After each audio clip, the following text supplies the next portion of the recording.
Let's proceed with the useState hooks by practicalizing it. Quickly create a new React application and give it a descriptive name.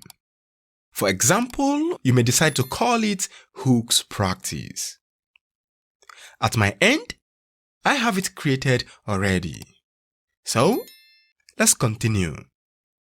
Head on to VS Code. Open up the Explorer. Client. Right within the SRC, we are going to create the components directory. Right within the component, we are going to create a new file called counter.js. Generate the functional component. Perfect. Alright, so let's talk about the useState hooks. The useState hook is a special function that takes the initial state as an argument and then returns an array of 2 entries. The first element in the array is used to store the initial state, and the second element in the array is a setter function which accepts the argument that is used to update the initial state. Let's implement it quickly so as to have a clear knowledge of what I'm talking about. To proceed, first, we have to import the useState hook at the top. Come here, place a comma right here, open and close curly bracket, and I'm going to do useState, just like this. Okay, the useState hook is a special function, right? So we have to invoke it. Like this. This function takes in initial state as an argument. And in this example, the initial state is going to be 0, which then will return an array of 2 entries. Const array, so we are going to have count, comma, set count. Assign it like this. This syntax over here is called array destructuring. It is a feature of ES6. So right here, the first element in this array is a variable that is used to store the initial state. So the second element is a setter function which accepts an argument that is used to update the initial state. It's as simple as that. Take note, the initial state could be a number, boolean, string, or an array. Okay, so all of them can go in here within this parameter.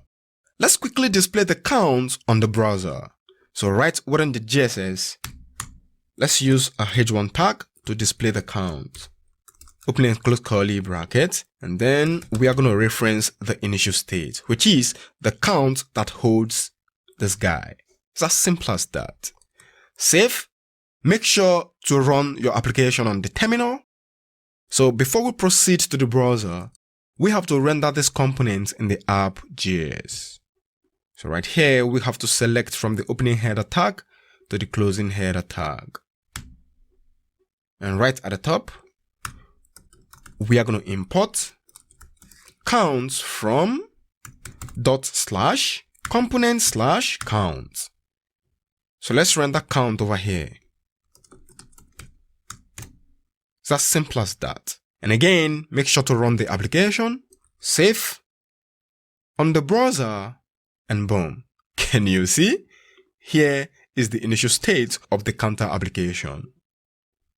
So let's make it more beautiful right now. I'm going to do, and here is it. Perfect.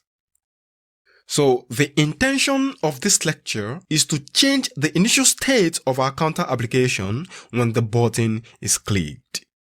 So for that, we have to specify a button. Right within the button, we are going to specify the onClick. On click of this button, we are going to invoke this setter function. So right here, I'm going to do set count, And then the setter function will take in an argument that will be used to update the initial state. And in this case, the argument is going to be the initial state plus the new value of the state. Let me drag this down. Alright. And this is a function call. We have to convert it to our function. Just like this. Save on the browser and boom. Let's give it a try by clicking the change button. Can you see that? Perfect. This exactly is what the intention is. So, to recap, if you want to make use of the state in React.js, first, you have to import the useState hook at the top. And after that, you have to invoke the useState hook and then pass in the initial state as an argument. So having done that, you have to assign it to an array of 2 entries. And right within this array, we have the first element to be a variable that is used to store the initial state. And the second element is a setter function which accepts an argument that is used to update the initial state. And in this case, the argument over here is the initial state plus 1. Alright, so for the first time the component renders, a state variable is created and initialized to 0. So now when you click on the button, the setCount method will be invoked, which then will increment the current count by 1. So invoking the setCount method will cause the component to re-render. And after that, count will contain the current value, which then is displayed on the browser. So it's as simple as that. There are 2 important rules to be considered when using React hooks. Rule number 1. Hooks can only be called at the top level.